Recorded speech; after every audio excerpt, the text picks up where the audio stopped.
Okay, well, Neon Genesis Evangelion dropped on Netflix today, and there's been a lot of talk about the redub. There's been a lot of talk about some of the changes made to this classic anime, one of my favorites.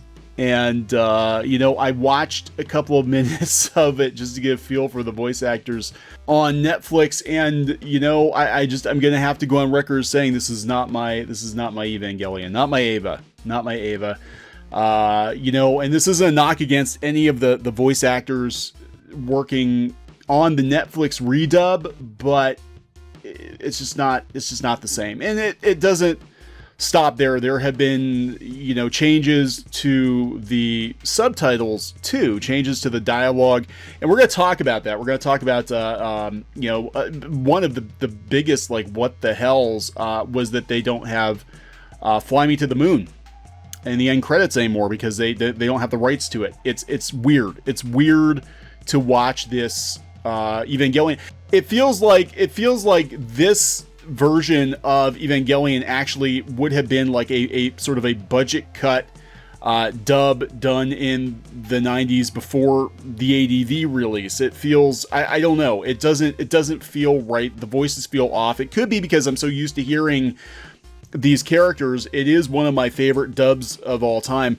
And having somebody else voice Asuka, it's not Tiffany Grant. It's just weird. Not having Spike Spencer as Shinji is just weird, especially when those actors were available.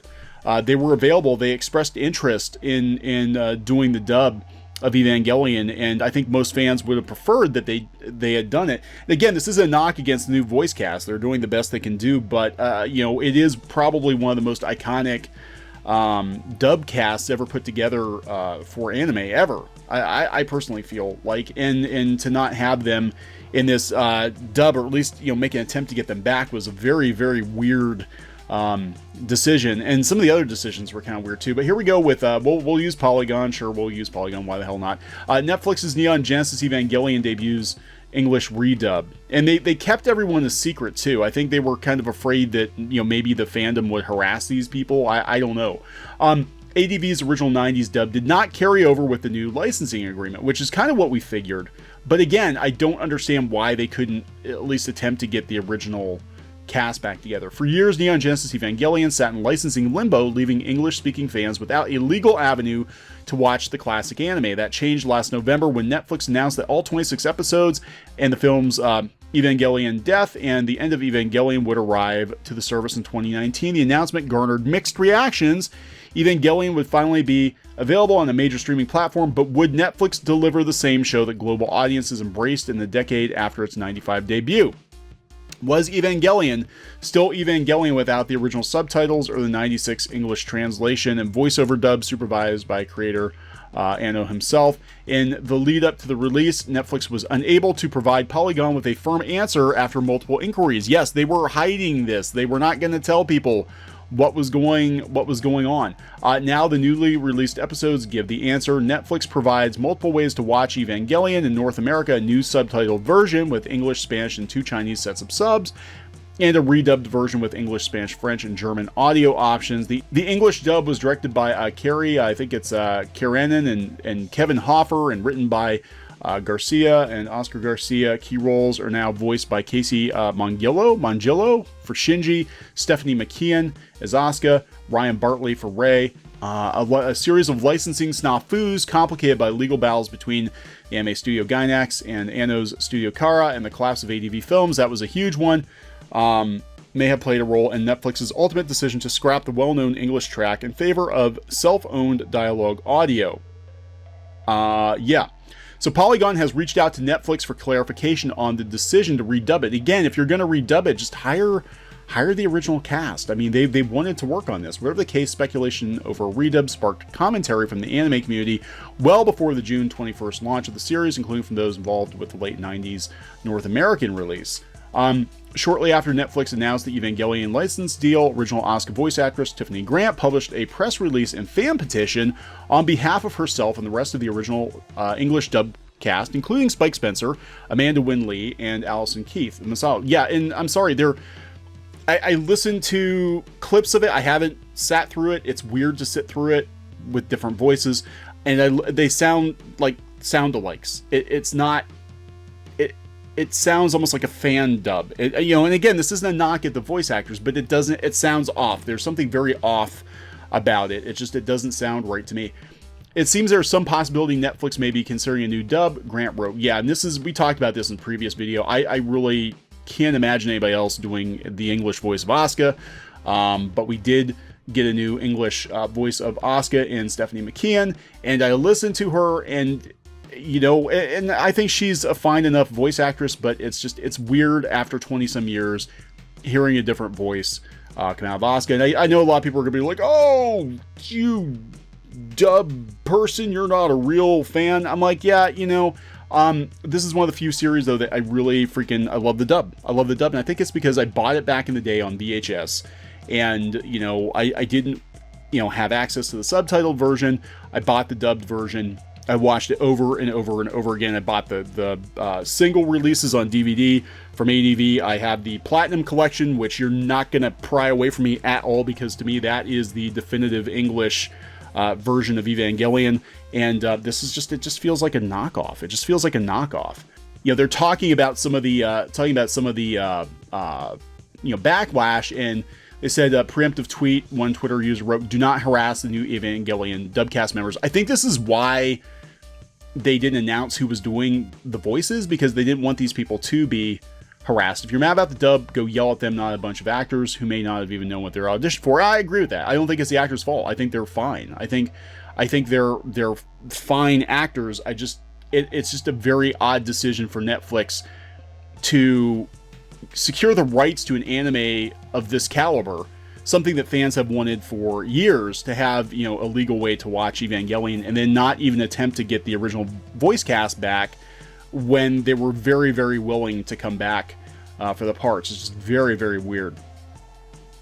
So we have the new cast talking about the roles. They're excited. Again, I don't think it's right. I don't think it's right to harass these people or tell them you don't like their versions of the characters. Take it up with Netflix. The redub is set to introduce Evangelion to a new audience, and devoted fans prepare to assess Netflix's work. Anno's franchise remains open-ended and ready to rewrite history in Japan too. Evangelion 3.0 plus 1.0, the fourth film in the quartet, which has been it's like 10 years. It's been like 10 years, which retells the events of the series with flashy new animation. I still think it's a sequel. That's my personal opinion. It's expected to hit theaters sometime in 2020. Sometime. It's been coming for a while. Now, this is the weirdest decision. Now, this decision is just, I don't even know if this is, they really should have tried harder to get the rights to Fly Me to the Moon. Yeah, so not only did we bring Evangelion out with a totally new voice cast to mixed reaction, but the iconic ending theme, Frank Sinatra's Fly Me to the Moon, the various versions of it that they play over the end credits, is missing. It just feels like so much of this is missing. The cult classic 90s anime series debuted Friday. Many fans quickly noticed the iconic Fly Me to the Moon outro wasn't along for the ride, at least not in all territories. Instead of hearing covers of the Frank Sinatra hit, which is what was originally used for the series credits, US subscribers were treated to a piano version of another track from the show's score. Fly Me to the Moon was also replaced in other parts of the episode where it was originally included as background music. This is fucking Netflix. They couldn't afford Fly Me to the Moon? I mean, look, if you're gonna bring such an iconic series over, do it right. I mean, okay, fine, you've got a new voice cast, but you couldn't even get the rights to Fly Me to the Moon? What the hell? Twitter users noticed that the change isn't universal. Netflix Japan's version does have the original outro. Why was it cut from the English dub version, and why isn't that cut consistent? The simple answer is licensing fees. An individual with knowledge of the production told The Wrap that Netflix worked with the Japanese studio that made the original anime series when licensing the 26-episode show. Fly Me to the Moon was among a few select assets the streaming service was unable to obtain for all regions due to the way the song was priced for global rights. They would not respond to the Wrap's request for comment. I think that's like, look, I mean, God, this is like a 1-2. Well, now we got a 3. So, okay, so 1, 2, 3. Here's another punch.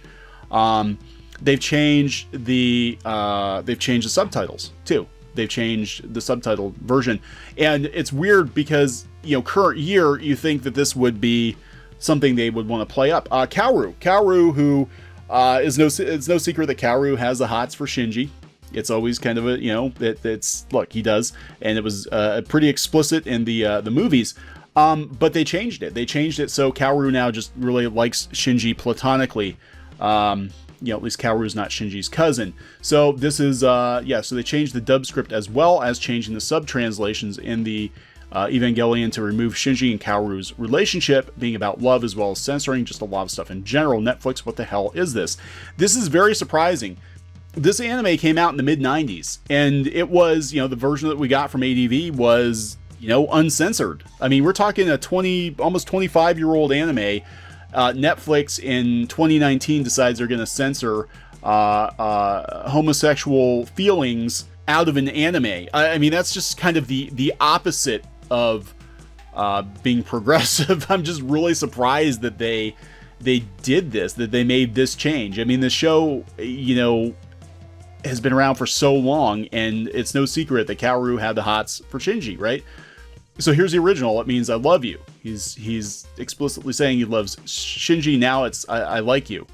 He said that he loves Shinji. Now it's he said he was worthy of his grace.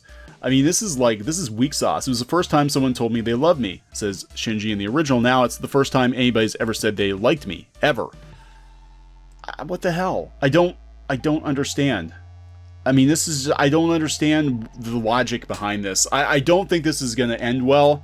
I think fans are really not... I mean, some people are going to be thrilled to be able to watch it at all, but it really just does seem like a hack job. I mean, the definitive version of Evangelion for US audiences is the ADV Platinum Collection. Again, I own it. I'm not parting with it. It's infinitely better than this, I think. And it really just seems like kind of a half-assed attempt to bring, you know, Evangelion stateside. And I'm with Funimation on this. Funimation said before that to them, to Netflix, this show's just like more content to throw on the service. Whereas to Funimation, they realized how important this anime actually was, and they probably would have done a much better job with it. They did handle the movies, the rebuild of Evangelion. And this just seems like a real hatchet job, and I don't know how it's going to play out. I don't know. I don't even know if I'm going to bother watching it, to tell you the truth. I've seen it so many times, and I've got it on DVD, and I don't really see the point of watching what I feel is going to be a vastly inferior version of Evangelion. So those are my thoughts on it as a longtime Eva fan. I don't know. What do you think? Let me know. Please subscribe for more pop culture news, views, and rants here on CLOWNFISH TV. I will talk to you later. Hey guys, thanks for watching CLOWNFISH TV. Please consider supporting the channel. Go to clownfishsupport.com. That's clownfishsupport.com. And if you want to join our community, go to clownfishtalk.com. That's clownfishtalk.com. Please subscribe, ring the bell for notifications. We will talk to you next time.